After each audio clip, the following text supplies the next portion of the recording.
Good morning. I'm Natasha Soderberg, Associate Head here at Butler Montessori. And I'm Kelly Nguyen, the Admissions Director here. I'd like to tell you a little bit about a day in the life of the elementary. Every day is a little different because there's so much that we have to offer your children here at Butler Montessori. Our couple begins between 8:30 and 8:45. The children get dropped off, and they, parents just wave goodbye and hand them over to us. From there, they go inside and they hang up their backpacks and get what they need out of their, their lunch boxes, their water bottles, etc., out of their backpack. And they go into the class. And they get their day started. Day starts by washing your hands first thing, hygiene, and then they get out their work record and they write the day's date. Their work record is a way that they keep themselves responsible and accountable for the day. So for some children, it looks different. Maybe they are making a list of things that they want to do for the day. Maybe they just write what they're going to work on first. There's so many things for them to choose from. There's art, music, language, math, which includes geometry. There's geography, which includes all of the sciences, and so much more. And they get to choose whatever they've had a lesson on. So coming into the classroom, you might see all 20-something children working on completely different things. But what's really nice in the elementary is they get to work in groups. So you can see a group working on maybe a volcano experiment. Maybe another group is making up a song in the music corner. One playing music on the tone bars, one playing the ukulele. There's so much for them to choose from, and they have 3 hours to do so. After the 3 hours, they get ready for lunch. The children are in charge of cleaning up the classroom, cleaning up their work, and cleaning up the tables and setting up the classroom for lunch. After lunch, they have recess, and the recess is not just on the playground like you would find at a traditional school. Mm-hmm. We are on 22 acres of land. Do you have any stories They go about hiking, they go creeking, they go up to the soccer field and they play soccer. Sometimes they just go for a walk in the woods. And definitely, when your child comes home, you can say, you were outside today, weren't you? Yes, I was, and I'm going outside again tomorrow. They have boots that stay here on campus all day long, all year long, so they can just change into their boots at the drop of a hat and go and have recess somewhere that's not just a metal structure, in the middle of campus. After recess, there's a couple of opportunities for them to either silent read. Maybe the teacher will do a read aloud. Mr. Powers also tells a great story that he's made up on his own, just from his imagination, and that gives the children a little bit of time to just calm themselves and bring themselves back to be ready to work. In the afternoon, there's a 2-hour work period. So again, they get to choose any work they've had a lesson on. So at this point, maybe you'll see a child doing a watercolor painting, another child doing long division with numbers up into the millions, with a 4-digit divisor in first, second, third, fourth, and sixth grade. And that's the beauty of the 3-hour work period in the morning and the 2-hour work period in the afternoon. They're not interrupted by a bell to miscellaneously go off and do some other kind of work. They can take that work out and spend hours and hours on it.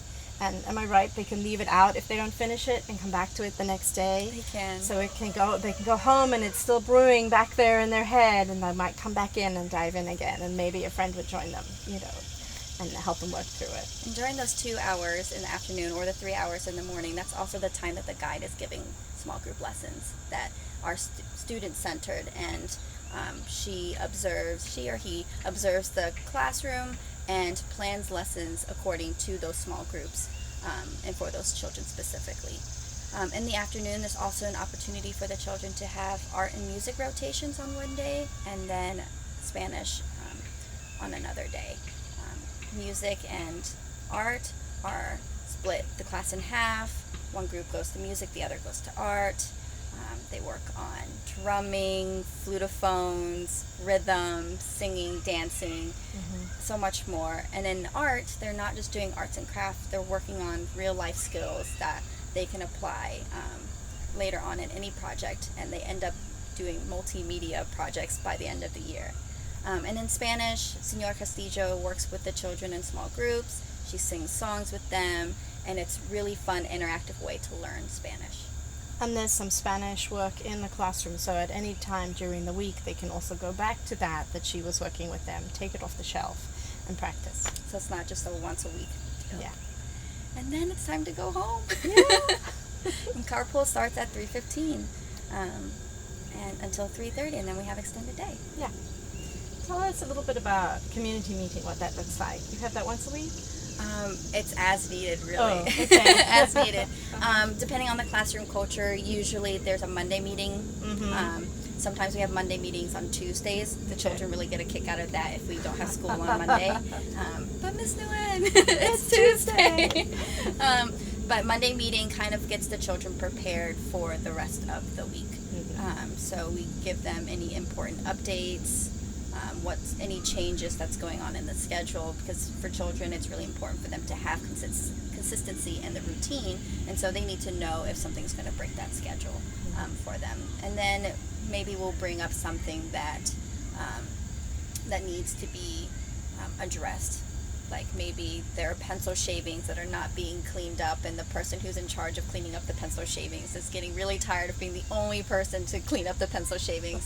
Something like that. Or they're noticing that someone is not flushing the toilet afterwards. And so we'll do like a class meeting or a community meeting and try to figure out ways that we can solve this problem without hurting anyone's feelings, and just that the whole class is coming together as a community to work on something that can benefit the whole group. Sometimes in these Monday meetings, well, the children also get an opportunity to go around and talk about what they did over the weekend or over a long break. That's something that they really enjoy, and that kind of prepares them for work that they may want to do after the meeting. Maybe they like to write about what they did over the weekend and practice their beautiful cursive handwriting and illustrate their story. That's wonderful. So they come back to their work record at times during the day again? They do. So as I mentioned before, some children use their work records to plan out their whole day. It's really what they need. So sometimes they might work with the teacher or the assistant to plan out their whole day and make a checklist, and then they'll just check it off as they go. For some children, they use it as a record. This is what I worked on. And they will just make a list as they finish their work. Some children, they get really in-depth and they put the time that they've started the work, what the work is. So let's say at 8:30, I washed my hands, and then at 8:45, I took out the checkerboard and I did 5 long division or long multiplication problems, and that took me 1 hour. And then I got ready for lunch. Like, they make their schedule, kind of like the minutes of their day. That's great. And those go home at the end of the 3-year period or the end of the... Usually we send them home as they fill up. Okay. At the beginning of the year, maybe they'll have temporary ones, especially for the new children. And so that will be a couple of pages stapled together, so we can send those home.